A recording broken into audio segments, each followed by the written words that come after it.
Non veg ఎక్కువగా తింటున్న top 10 రాష్ట్రాలలో ఆంధ్రప్రదేశ్ కూడా ఉంది. ఇది కీలకమైనటువంటి అంశం. నేషనల్ హెల్త్ ఫ్యామిలీ సర్వే గణాంకాల ప్రకారం భారత్లో మాంసాహారాన్ని ఎక్కువగా తింటున్న రాష్ట్రాల్లో నాగాలాండ్ తొలి స్థానంలో ఉంది. అక్కడ 99.8% మంది నాన్ వెజ్ తింటారు. అంటే కేవలం 0.02% మాత్రమే తినరు. బెంగాల్లో 99.3%, అంటే 0.7, అంటే 200 మందికి ఒక్కళ్ళు తింటలేదు, మిగతా అందరూ తింటారనమాట. కేరళ 3వ స్థానం 99.1% మంది నాన్ వెజ్.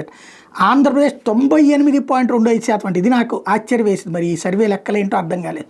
98.25% అంటే 1.75 మంది, అంటే 400 మందికి 4 తింటలేదు, 3 తింటలేదు అనేటటువంటి కాన్సెప్ట్ వస్తుంది.